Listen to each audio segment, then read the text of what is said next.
Bien, pues vamos a comenzar la escuela bíblica, fundamentos básicos para la vida cristiana.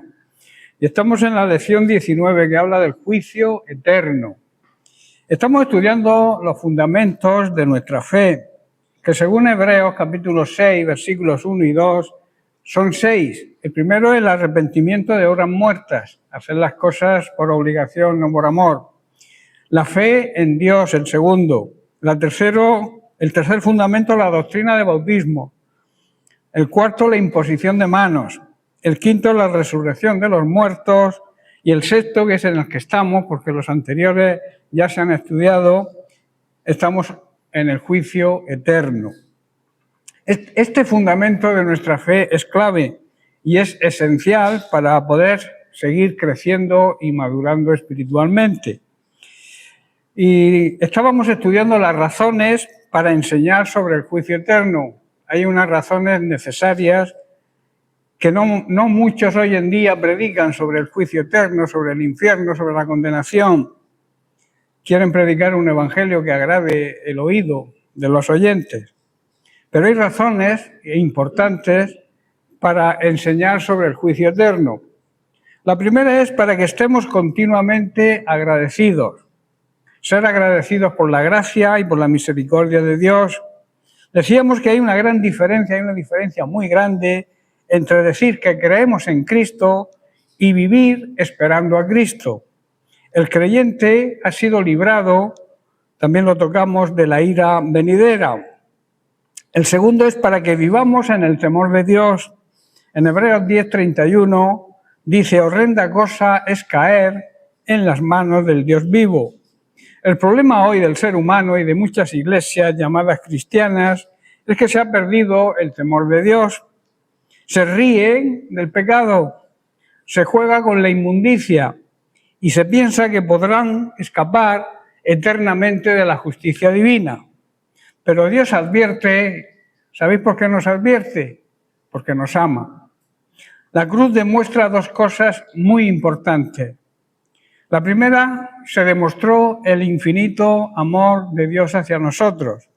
Y la segunda, que también es importante, a la paz, la terrible gravedad del pecado. En Mateo 10:28 dice: y no temáis, dice Jesús, a los que matan el cuerpo, mas el alma no pueden matar. Temed más bien a aquel que puede destruir el alma y el cuerpo en el infierno. Jesús habla del infierno porque no quiere que vayamos. Cristo habla claramente del infierno porque nos ama. El amor verdadero siempre advierte del peligro. Muchos quieren hoy un evangelio, digamos, sin advertencias, sin confrontamiento, un Cristo que solamente nos ame y nos consuele, pero nunca que nos confronte con nuestro pecado. Muchos quieren así un evangelio. Sin embargo, Jesús habló más del juicio eterno que hoy lo hacen muchísimos de los predicadores modernos. Porque el Señor no engaña al pecador, le muestra la realidad para llamarlo al arrepentimiento. La cruz demuestra que el pecado es más terrible de lo que imaginamos, pero también que el amor de Dios es más grande de lo que creemos. ¿Por qué es necesario enseñar sobre el juicio eterno? La tercera cosa, para despertar intercesión por los perdidos debido al horror de morir sin Cristo. Porque solamente cuando entendemos el horror de morir sin Cristo, comenzamos a mirar a los perdidos con lágrimas y no con indiferencia, como muchas veces hacemos. Estamos rodeados de personas incrédulas que van camino hacia la eternidad y a veces nos comportamos de una manera indiferente, porque no apreciamos la gran tragedia que es vivir sin Cristo. Nos hemos acostumbrado a eso, a vivir con personas y no sentir carga espiritual por ellas. Y en cuarto lugar, para que presentemos el evangelio como realmente es. El evangelio revela toda la justicia y toda la ira santa que Dios aplica. Debemos presentar el evangelio como realmente es, sin quitarle el valor que tiene el evangelio, la importancia que tiene el pecado, la verdad y el amor que estudiamos o estamos estudiando los domingos. Y hay un gran peligro predicar un evangelio incompleto. Ese es el gran peligro de hoy en día de las iglesias, que prácticamente lo que se hace es entretener a la gente en vez de que la gente sea transformada por el poder de la palabra de Dios. Por eso hay un gran peligro con predicar un evangelio incompleto.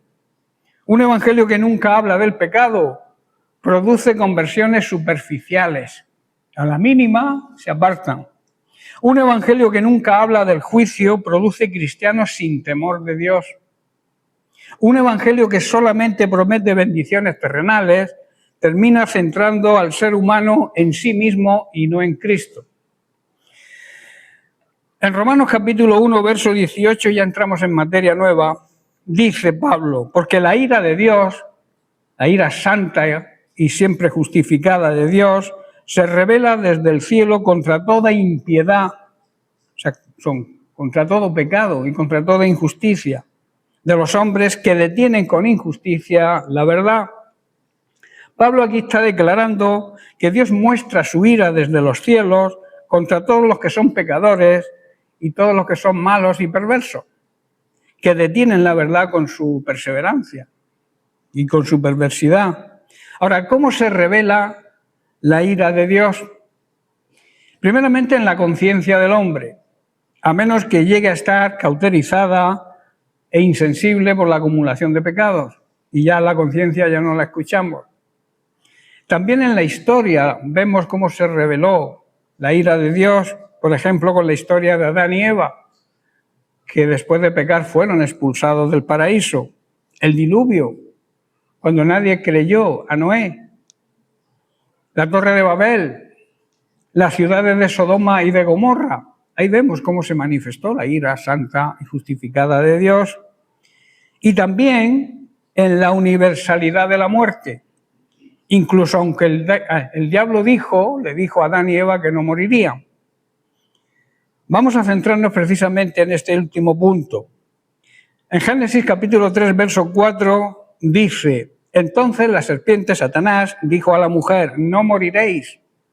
La primera mentira que salió de la boca de Satanás fue un ataque directo contra la palabra de Dios.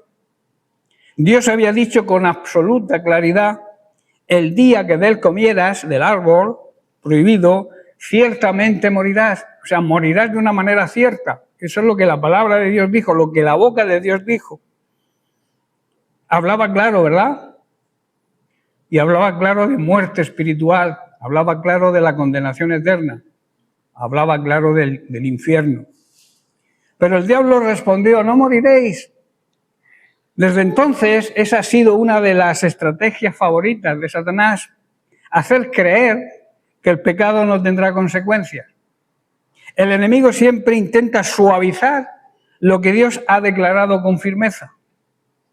El engañador nos presenta la desobediencia como algo inofensivo, el pecado como un placer pasajero, la rebeldía como un camino hacia la libertad.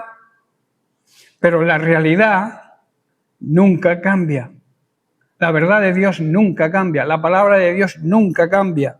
Dios tiene siempre la razón y su palabra permanece para siempre. Adán y Eva no cayeron porque les faltara información. Dios les había informado muy bien de dónde estaban y lo que tenían que hacer.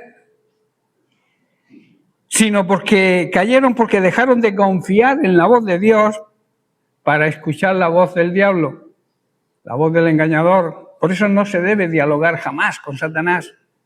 Él quiere hablar contigo para engañarte, claro. No le des conversación al engañador. Lo mismo ocurre hoy. Cada vez que las personas creen más en la cultura, en sus emociones o en sus propios razonamientos, que en las Sagradas Escrituras están escuchando la misma voz antigua, no moriréis.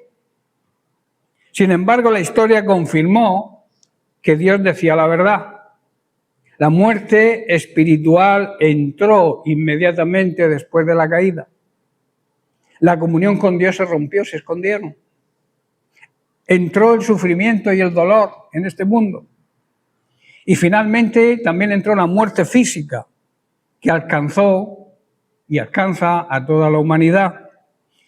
lo que Satanás prometía como libertad terminó siendo esclavitud. ¿Entendéis lo que el diablo hace? Pero en medio de esa tragedia también resplandeció la gracia de Dios. El mismo Señor que anunció el juicio prometió un redentor que aplastó la cabeza de la serpiente, ¿verdad? Es Cristo. Hoy siguen resonando esas dos voces. Una voz engañosa que dice, no moriréis, no pasa nada, puedes vivir como quieras. Y la otra voz verdadera que dice, el cielo y la tierra pasarán, pero mis palabras no pasarán. La decisión sigue siendo la misma, creer a Dios o creer al engañador. No hay otra opción, o crees en Dios o no crees en Dios y crees en el diablo. Por eso debemos creer su palabra por encima de cualquier otra cosa, porque Dios nunca ha mentido, ¿verdad? Jamás Dios ha mentido a nadie, ni va a mentir jamás. Su verdad salva, el engaño de Satanás destruye. ¿A qué palo nos arrimamos? Esa es nuestra decisión. Ahora, ¿cómo se revela de otra forma la ira de Dios? Nada más y nada menos que en las consecuencias del pecado. En Gálatas capítulo 6, verso 7, Pablo nos dice, no os engañéis, o sea, no al autoengaño, que es el peor de los engaños, engañarnos a nosotros mismos. Dios no puede ser burlado, pues todo lo que el hombre o el ser humano sembrare, eso también segará. Vivimos en un mundo real, hoy, que quiere cosechar sin sembrar, quiere recibir bendición sin esforzarse, quiere disfrutar de los frutos sin asumir responsabilidades. Se podría decir que vivimos en una generación perezosa, que me lo den todo hecho. Pero Dios ha establecido una ley que nadie puede cambiar. Todo lo que se siembra produce una cosecha. Depende de lo que siembres, vas a cosechar. Por eso el apóstol comienza con una gran advertencia. No os engañéis. Es posible, claro está, engañarse a uno mismo pensando que nuestras decisiones no van a tener consecuencias. Eso es un autoengaño. Pensar que lo que voy a hacer no va a tener consecuencias. Todo lo que hagamos, bueno o malo, tendrá sus consecuencias. Podemos ocultar nuestras acciones a los demás. Podemos ocultar el pecado. Podemos justificarnos también. Podemos justificar el pecado. Podemos silenciar nuestra conciencia. Pero nadie va a poder burlarse jamás de Dios.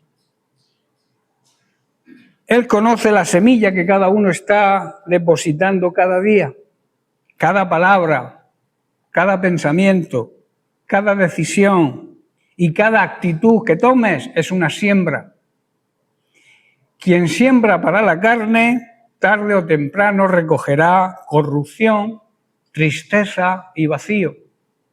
El pecado puede parecer atractivo por un momento, pero su cosecha siempre trae amargura.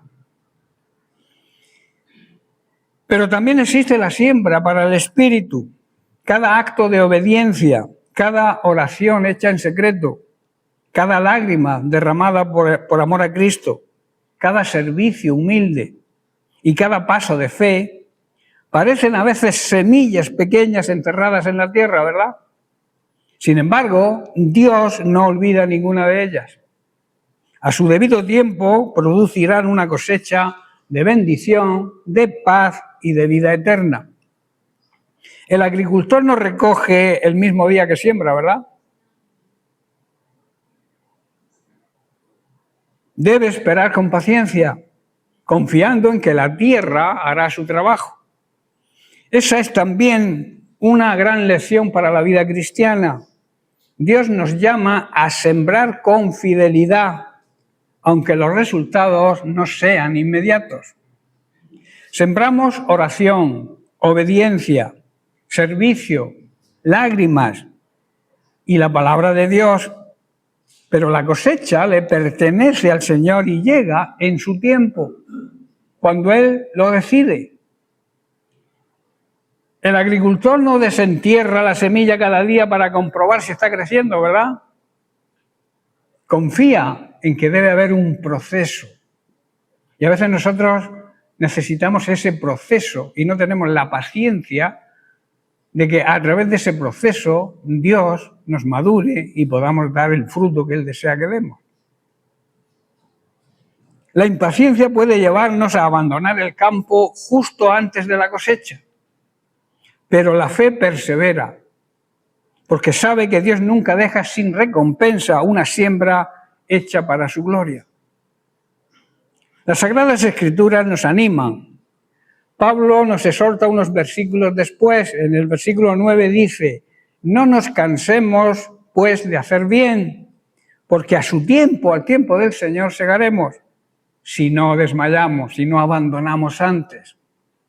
Muchas veces el creyente se desanima porque no ve los resultados en el momento, pero Dios sigue obrando en silencio. Lo mismo que la semilla, tú no oyes cómo se está formando el proceso del crecimiento dentro de la tierra, pero se está formando. Que jamás te desanime la espera. Por eso es necesaria la paciencia. Hace poco alguien nos habló de la paciencia, ¿verdad? ¿Recordáis? Tenemos que tener paciencia con todo el mundo y con todas las circunstancias y con las decisiones que tomemos. Tener paciencia, que si estás de acuerdo a la voluntad de Dios en su momento, en el tiempo de Él, se van a cumplir. Por eso sigue sembrando, aunque tengas que hacerlo con lágrimas. Porque el Dios que da la semilla al que siembra, también traerá la cosecha en el momento perfecto. ¿Comprendéis? Por eso se siembra primero. Hay quien quiere cosechar antes de sembrar y eso es imposible. Y también se cosecha más de lo que se siembra, ¿verdad? Tú siembras una semillita y luego nace una espiga llena de granos, ¿verdad? O sea, se cosecha más que se siembra. Todo agricultor sabe que para cosechar primero hay que sembrar. Y también sabe que la cosecha, que va a cosechar lo que haya sembrado. Si ha sembrado trigo, espera trigo. Si ha sembrado maíz, espera maíz. Él lo sabe. Por eso unos versículos después, Pablo nos exhorta, como hemos leído, no nos cansemos de hacer el bien, porque al tiempo del Señor recogeremos la cosecha. El cansancio, digamos que es una realidad en la vida cristiana. A veces nos cansamos, nos desanimamos porque no vemos resultados. A veces parece que nuestros esfuerzos no dan fruto, que nuestras oraciones no reciben respuesta y que hacer lo correcto cuesta demasiado. Pero Dios nos recuerda que el problema no es sembrar. ¿Sabéis cuál es el problema? Dejar de sembrar. El problema no es sembrar, es dejar de sembrar. El agricultor no abandona el campo porque no ve la cosecha al día siguiente, porque sabe esperar.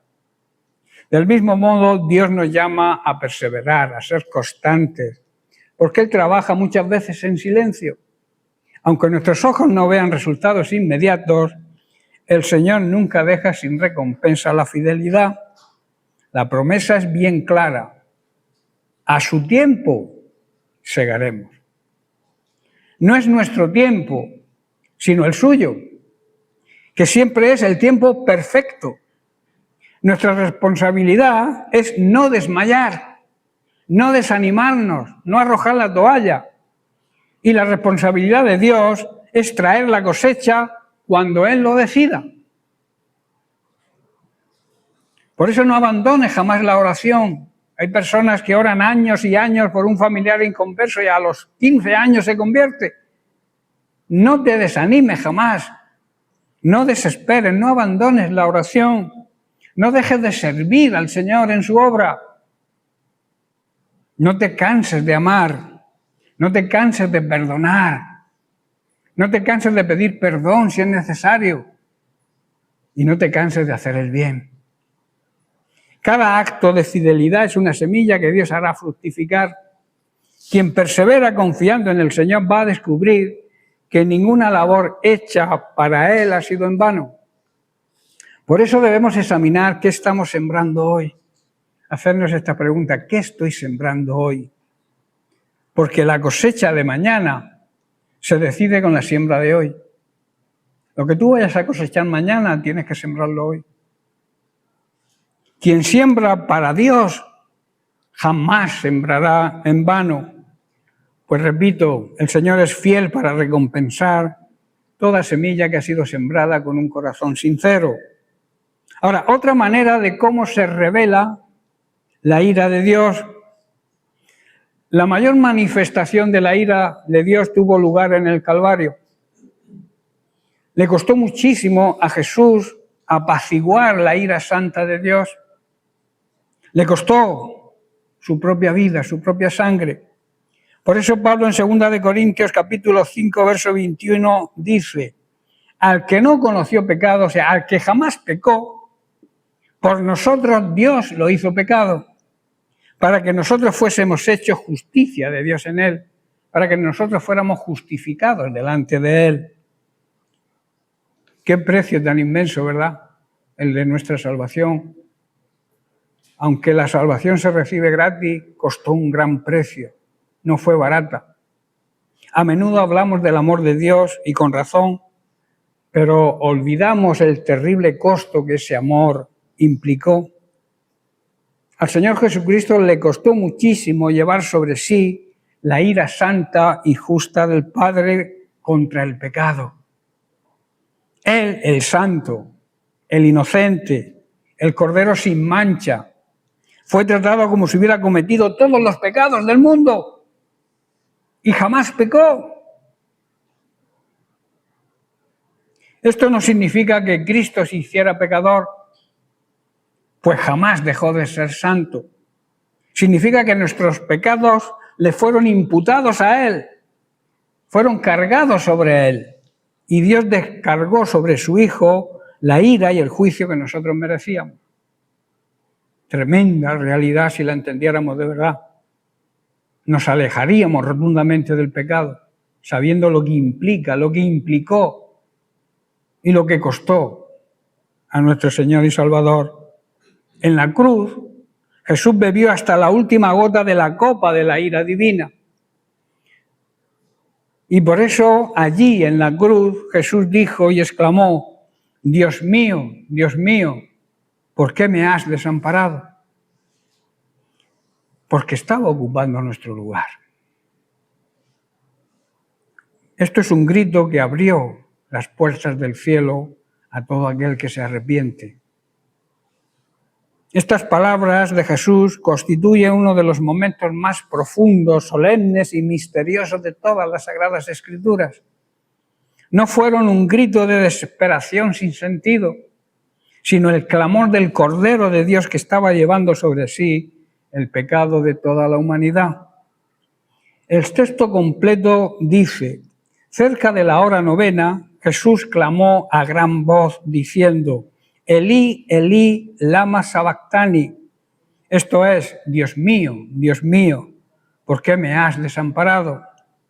No hay palabras más conmovedoras que estas, ¿verdad? El que calmó tempestades ahora estaba bajo la tormenta del juicio divino. El que había dicho yo y el Padre uno somos, experimenta el abandono que le correspondía a los pecadores. Pero debemos entender correctamente este pasaje. No significa que el Padre dejó de amar al Hijo, no. Tampoco significa que la Trinidad se rompió, tampoco. No significa que Cristo perdió la comunión eterna con el Padre.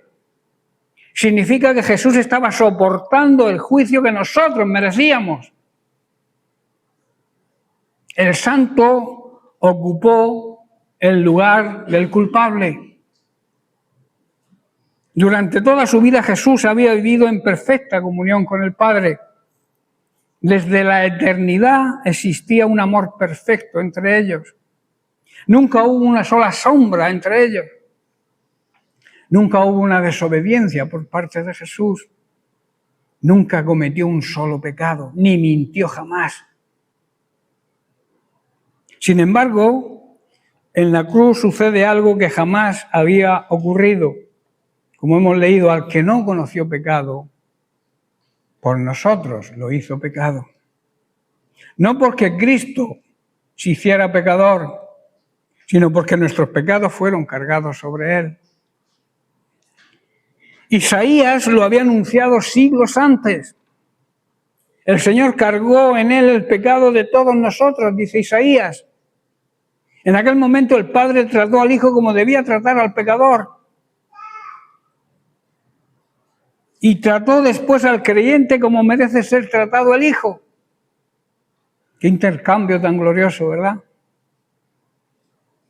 El abandono que nosotros merecíamos cayó sobre Cristo. La peor consecuencia del pecado, ¿sabéis cuál es? No es la enfermedad, no es la muerte física, la condenación, no es el sufrimiento, es la separación de Dios, porque Dios no convive con el pecado. Es el infierno, es lo que el ser humano merece. Pero Cristo vino precisamente para beber esa copa.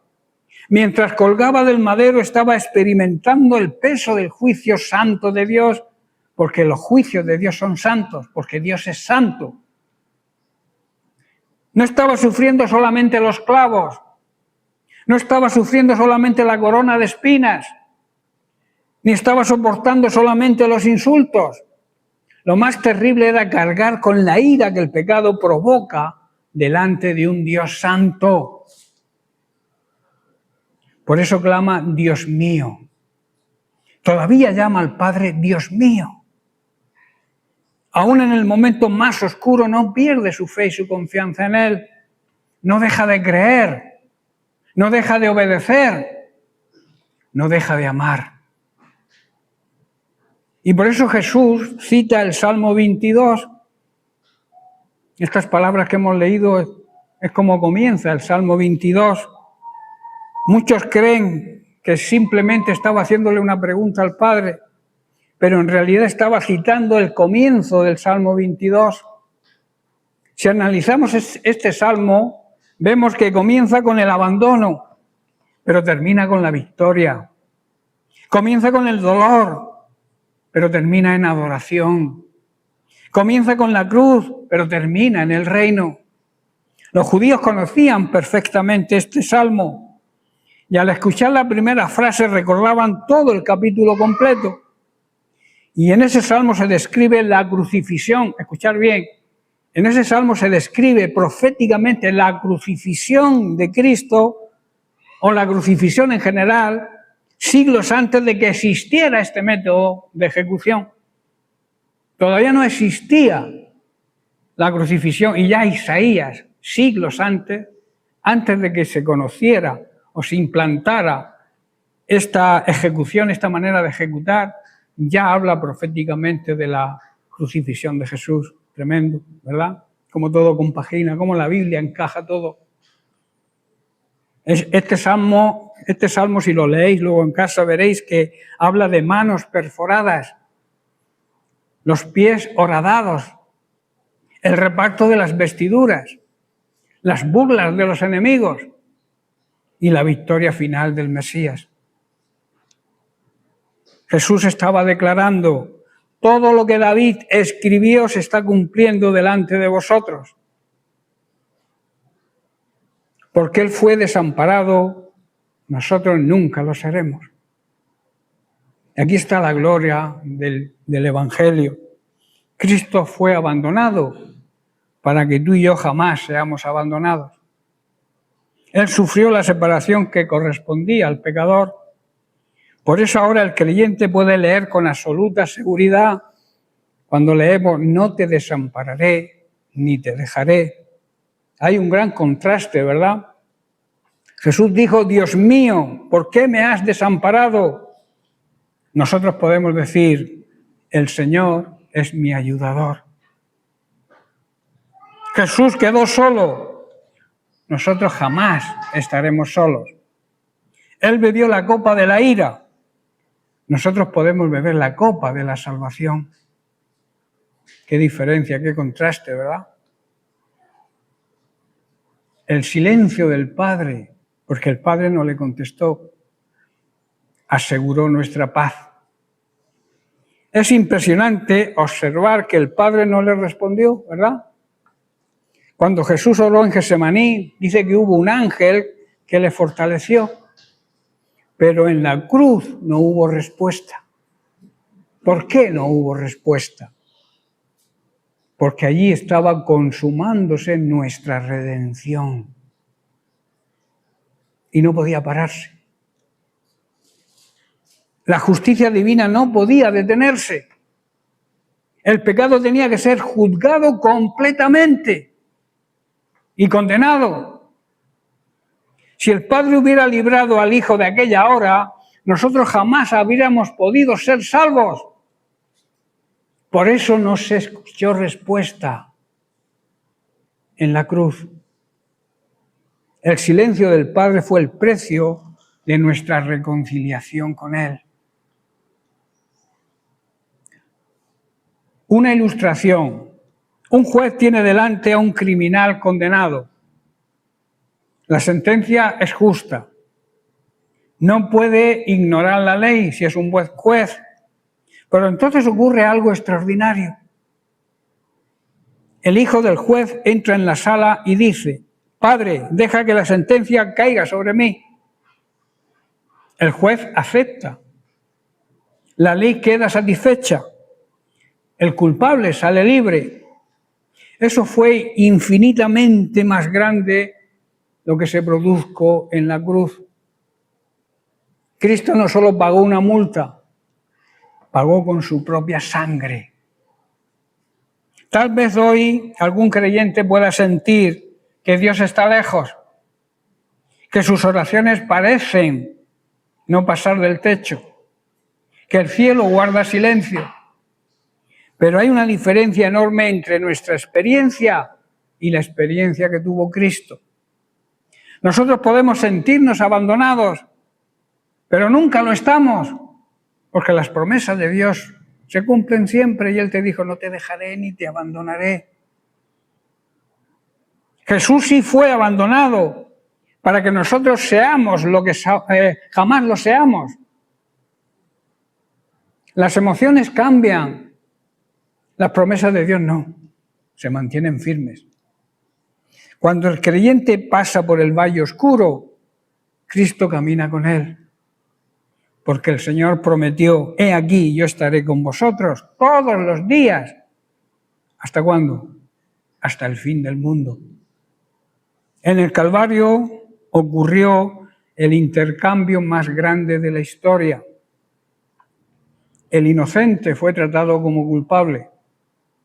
El santo fue contado entre los pecadores.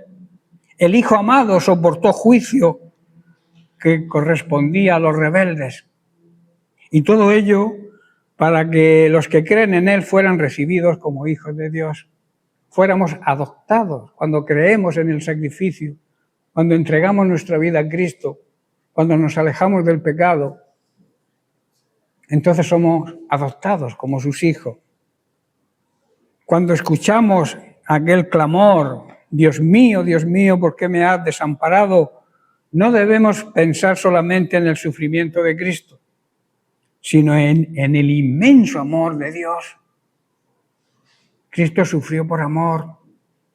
El Padre sufrió viendo al Hijo morir por amor a nosotros. Este grito anuncia que el precio de nuestra redención estaba siendo pagado. El abandono que Él soportó aseguró nuestra adopción. La oscuridad que lo envolvió abrió para nosotros la luz de la presencia eterna de Dios. Ese grito anuncia que el precio de nuestra redención había sido pagado. El abandono que Él soportó aseguró nuestra adopción. Por eso cada vez que contemplemos la cruz debemos recordar esta gran verdad. Cristo fue desamparado por unas horas para que los redimidos jamás seamos desamparados por toda la eternidad.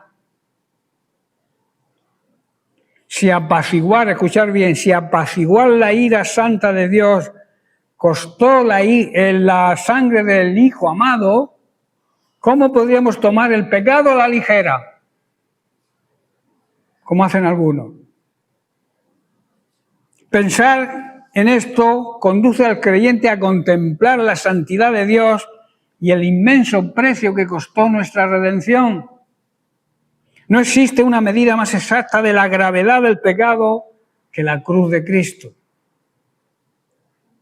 Muchas personas miden el pecado comparándolo con otras personas. Dicen, no soy tan malo como este o como aquel, yo soy mejor. Tú eres mejor, depende de con quién te compares. Si te comparas con Cristo, tienes todas las de perder. Todos fallamos, dicen otros. Dios me comprende. Pero Dios no mide el pecado comparándolo con otros pecadores. Lo mide con la perfección de su propia santidad. Por eso debemos compararnos con Él. Y repito, si nos comparamos con Él, salimos perdiendo siempre. Cuando quiso salvar al ser humano, no buscó un camino más barato, más económico, ¿verdad?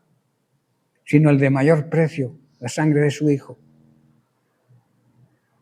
Por eso no basta con una reforma moral, ni miles de sacrificios de animales, ni las lágrimas de los pecadores, ni las mejores obras. Si tú lloras pero sigues viviendo en pecado, no te sirve de nada. Fue necesario que el Hijo Eterno de Dios descendiera del cielo, viviera una vida perfecta y derramara hasta la última gota de su sangre en la cruz. Si el pecado hubiera sido una cosa pequeña, una pequeña solución habría bastado, ¿verdad? Pero el hecho de que el Padre entregara a su propio Hijo amado revela cuán terrible es el pecado delante de sus ojos. Como venimos estudiando, la cruz nos dice dos cosas al mismo tiempo. La cruz nos habla de la infinita justicia de Dios, pero también nos habla del infinito amor de Dios. La verdad y la gracia. La justicia exigía que el pecado fuera castigado. El amor proveyó el sustituto que recibiría ese castigo en nuestro lugar. Por eso el creyente no puede jugar con aquello que llevó a Cristo a la cruz, que fue el pecado. No podemos jugar con el pecado. Cada pecado que toleramos es una afrenta contra la santidad de Dios. Cada pecado del que nos arrepentimos nos recuerda el precio de nuestra redención. Escuchad bien, no obedecemos para ganar el amor de Dios, sino porque ya hemos sido amados de una manera que supera todo entendimiento. Por eso obedecemos, porque ya hemos sido amados. Cuando somos tentados a minimizar el pecado, a quitarle importancia, deberíamos volver nuestra mirada a lo que ocurrió en la cruz. Allí vemos la corona de espinas, las manos horadadas, el costado abierto, y escuchamos aquel clamor desgarrador. Dios mío, ¿por qué me has desamparado? Y entonces comprenderemos que el pecado nunca es un asunto insignificante. Costó el sufrimiento del Cordero sin mancha. Y sin embargo, esta verdad no debe llevarnos a la desesperación, sino a la gratitud, a ser agradecidos por lo que Dios hizo por nosotros. Cristo pagó completamente nuestra deuda. La ira de Dios fue satisfecha, por eso nosotros estamos libres de la ira santa de Dios. Y el juicio fue consumado, nosotros ya hemos sido juzgados en la cruz. Ahora quienes están en Cristo ya no viven bajo la condenación, sino bajo la gracia. Pero para eso hay que estar en Cristo, vivir de acuerdo a su palabra, en obediencia, alejados del pecado.